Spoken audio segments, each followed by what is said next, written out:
Hello everyone, I'm Ankit and you're watching StudyIQ IAS English channel.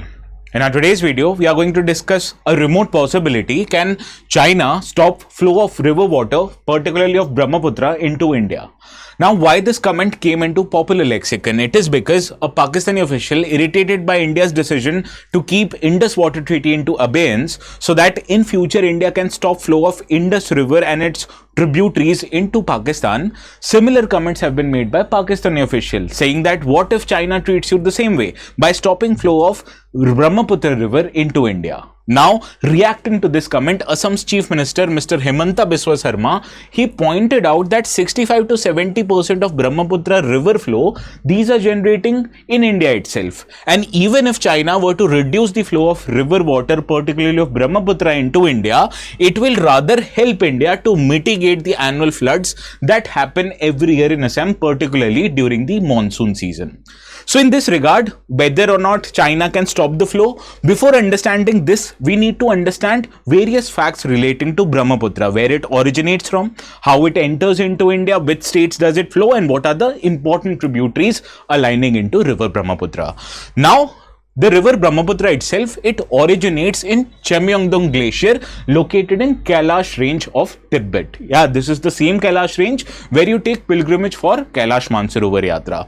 Now here, when it originates into Tibet, it is known as Yarlung Sangpo River, which you can understand from this image. As you can see, it is originating in Tibet in here in Chemyongdong Glacier, and after originating, it flows eastward into the Tibet territory in China before making a great U-turn in the Great Bend region of Namcha Barwa, and here it enters into India in the state of Arunachal Pradesh, where it is called as Siang. After flowing into Arunachal Pradesh, it enters into the state of Assam, where it travels for 750 kilometers before entering into the country of Bangladesh, and subsequently traveling into Bangladesh, it eventually drains into Bay of Bengal like other river systems in India like Ganga, right? Now, as I told you, these originate in Tibet, where they are known as Yarlung Sangpo, and after it emerges, it acts as a turbulent and dynamic river, and it carves a deep gorge, particularly in the central Himalayan region near Namcha Barwa, which is located more than 7,700 meters above sea level. Here, it makes a great U-turn known as the Great Bend, and before entering India near the Geling region in Arunachal Pradesh, and when it enters into India, this Yarlung Sangpo is called as Siang. When flowing into India, it flows southwest in the state of Arunachal Pradesh, and it is received by two main left bank tributaries of Siang River, that is Dibang, also known as Sikang, as well as Lohit rivers. So after combining Siang with Dibang and Lohit, this river system comes to know as the Brahmaputra river system. Now, after flowing into Arunachal Pradesh, this enters into the state of Assam, where it is received by numerous tributaries in its 750-kilometer long journey through Assam Valley. Now here, left bank tributaries like Burhidihing and Dhansiri, they merge with Brahmaputra, whereas right bank tributaries like Subansiri, Kameng, Manas and Sankosh, they meet Brahmaputra in the state of Assam. Here, Subansiri river becomes very important because this is an antecedent river. Antecedent rivers are the rivers that maintain their course irrespective of the topological changes. So suppose if an antecedent river is flowing and it meets a mountain range, it will carve out a valley for itself so that it stays on course, right? So that is why Subansiri is an antecedent river. What are the other antecedent rivers in the Indian rivers? Please let me know in the comments, right? Now, after Brahmaputra travels through Assam, it eventually enters Bangladesh near the Dhubri region in Assam, and it travels southwards in Bangladesh. In Bangladesh, it is joined by Teesta River on its right bank, and then it is called as River Jamuna, Jamuna, right? And finally, it merges with another river known as Padma before draining itself in Bay of Bengal, as I've told you, like other river systems in India, Ganga, right? Now, Brahmaputra itself in India, particularly northeast and in Assam, it is known for its floods, channel shifting behavior and eroding the banks. So the video that we discussed yesterday regarding the Kaziranga National Park, I told you due to mining activities, the banks of the river in Kaziranga, they get eroded, and that is why mining activities are prohibited in the Kaziranga National Park by Supreme Court, because the bank erosion will lead to subsequent flow of river water into the Kaziranga National Park, destroying its ecology, right? And this is due to the fact the behavior of this river in northeastern part of the country is due to the fact that most of the tributaries which are supplying waters to Brahmaputra, they are quite large, and they bring a large quantities of sediments because of heavy rainfall in the catchment area of Brahmaputra in the northeast part of the country. So this is basically what Brahmaputra is, how it behaves, how it enters into India, flows through India, and joined by very important tributaries like I've already mentioned. Now let us understand what are the interventions that have been planned on Yarlung-Tsangpo River on the Chinese side. Now all these projects that have been constructed by China, these are actively monitored by India, and what you need to understand, most of these Chinese projects, they are basically done or constructed to generate hydropower electricity with a not so large storage dams in it. Therefore these projects, they are located so far upstream, quite deep into the territory of Tibet, that they are so away from the Arunachal Pradesh region and also from Assam, and that is why it will have a minimal downstream impact in Indian states of Arunachal and Assam. But the large cause of concern on India's side is the mega project constructed by China known as Medog Hydropower Project. Now this is planned near the Great Bend region of river, where it enters into India in the state of Arunachal Pradesh, and it is envisaged as world's largest hydropower project with a capacity of generating 60,000 megawatts of electricity. Now to put things in perspective, this particular project is 3 times large in its capacity of generating hydropower projects as the current world's largest project known as Three Gorges project, also located in China. Now this project is likely to be a runoff river project with a very limited storage capacity potential. Therefore it may have a very limited manipulation of flow of river water, but despite that it poses certain ecological and strategic concerns for India. What are ecological and strategic concerns for India? I will let you know in the scope of our today's discussion itself, no need to worry. Before that, let us discuss other project which has been constructed by China and is a big cause of worry for India. This is South-North Water Diversion Project, particularly the western route or the western part of this project. Now this is a long-term project intended to divert water from the water surplus region of southern part of China, that is Tibet Peninsula, and to that flowing and providing water to its water scarce region of north and northwest region of China. And this western route, purposely it will divert or it will use the water from Yarlung-Tsangpo River to provide water to the water scarce region of the north and northwest part of China. And India is concerned about this project, but still there is no official confirmation from the Chinese side, and no detailed studies or design are publicly made available by China. Why? Because China is not a democratic country like ours. It is an autocratic regime which controls the flow of information in its public sphere. That is why no detailed studies have been made public, despite having such a large potential to divert water away from Yarlung-Tsangpo. Now let us understand what will be the impact on India. Now before understanding the impact, you need to understand that although the river basin or the catchment area of Brahmaputra, majorly it is located in the Tibetan region and only 34.2 of the total basin area is located in India, still about 80% of the Brahmaputra river water, it originates from India, and that is because of two very important reasons. First is the amount of rainfall that is witnessed in India. First, in Tibetan Plateau, this only minorly contributes to basin's overall water potential, because this is a region of scanty rainfall with an annual rainfall of only about 300 mm. To put things in perspective, now compare that with rainfall that is available in Indian part of Brahmaputra river.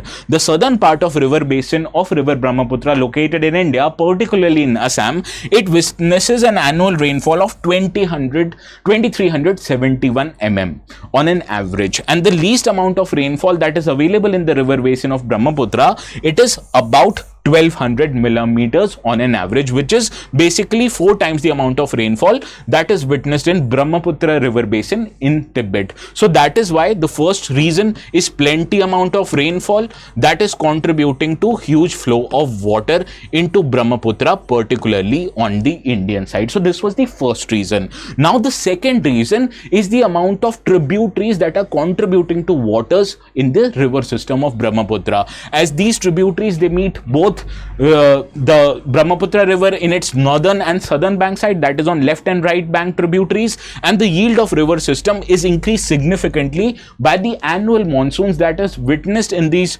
tributaries, particularly between the months of June and September. And many of these tributaries not just receive water from rainfall, but they also receive water significantly from melting of snow, particularly in the upper reaches of Himalayas in the state of Arunachal Pradesh. That is why the second reason is the flow of tributaries. So many of the tributaries, they flow into the Brahmaputra river system, therefore contributing significantly to its water on the Indian side. And because of these two reasons, that is contribution from Brahmaputra's tributaries and monsoon rainfall on Indian side, there is no significant impact that is expected due to Chinese constructions on the upstream of the river Brahmaputra, particularly in the Yarlung Sangpo. But still, as there will be no significant impact overall, but still there will be local and seasonal vulnerabilities that will be associated on Indian side. And this is pertaining to flow of river water into India. First of all, to generate hydropower electricity, you need a constant flow of water. Whereas if the flow of water will be changed due to the hydropower projects in China, it will impact hydropower projects which is planned on Indian side, particularly in Arunachal Pradesh, because it will vary the amount of river water that is flowing into India and impact the generation of electricity, particularly by these hydropower projects. So these are basically the local and seasonal vulnerabilities. Now let us understand what will be the impact of these projects on ecology, particularly on Indian side. I told you, right, I will discuss ecology. Now I will discuss ecology. Now it will probably risk flooding of many regions in India because of many intentional or unintentional reasons of operations of these reservoirs in Tibet. Suppose these reservoirs are storing a large quantity of water, but suppose there is an increased rainfall in Tibet. So the Chinese authorities will be forced to let the waters flow from these reservoirs, and then when these waters will enter into India, it might pose a risk of flooding into India. Similarly, there are many unforeseen events that may damage the ecology. First is the probability of landslides and earthquakes happening in the region, because there are plenty of evidences that highlight that once you create hydropower projects in an ecologically sensitive area, the probability of both landslides and earthquake happening, they increase. So this is a natural cause that may pose a threat on Indian side. Similarly, dam failures, although quite rare, but still it may happen, and this is a man-made crisis that may pose a threat on Indian side. And upstream interventions, they have a potential to affect the flow of river waters into India, which may impact negatively the riverines, flora and fauna. So these are the ecological impact, these are the geographical impact that may happen on India. But please understand that there will be no significant impact, because the flow of waters into river of Brahmaputra, majorly it is coming from India, not from China. 80% of it is coming from India side, right? Now, what you need to understand, why is Brahmaputra so important for India? First of all, as per the estimates provided by Central Water Commission and ISRO, their Brahmaputra Basin Atlas, it says that Brahmaputra and its tributaries, they carry more than 30% of country's total water resource potential. And when it comes to hydropower generation potential, they contribute 41% of India's total hydropower generation potential. However, the use of Brahmaputra and its rivers for generating hydropower in India is quite limited, and mostly it is on Arunachal Pradesh side only, because the potential of creating these big hydropower projects, they face certain roadblocks. What are these roadblocks? First of all, they face a big issue of land acquisition, and similarly there are concerns, particularly of local people, of submergence of their forest lands of their villages because of these big hydropower projects.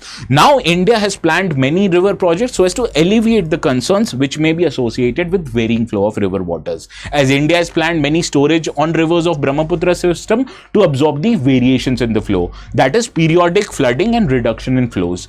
Now first is the Siang Upper Multipurpose Project, which is India is creating in the state of Arunachal Pradesh, and it is a 11,000 megawatt hydropower project which is constructed on Siang River right at the time when it enters India into the state of Arunachal Pradesh. Now it is quite significant, first of all, not just because it generates power, but because it has a potential to store a large amount of water, therefore acting as a buffer against the variation flows. So therefore India has planned to check the variations in flow due to Chinese interventions on the upstream side of the Yarlung Sangpo River. Similarly, India has also planned for several interlinking projects, particularly by National Water Development Authority, as it has proposed not one but two river linking projects which will connect Brahmaputra river system with other river systems like Ganga Basin.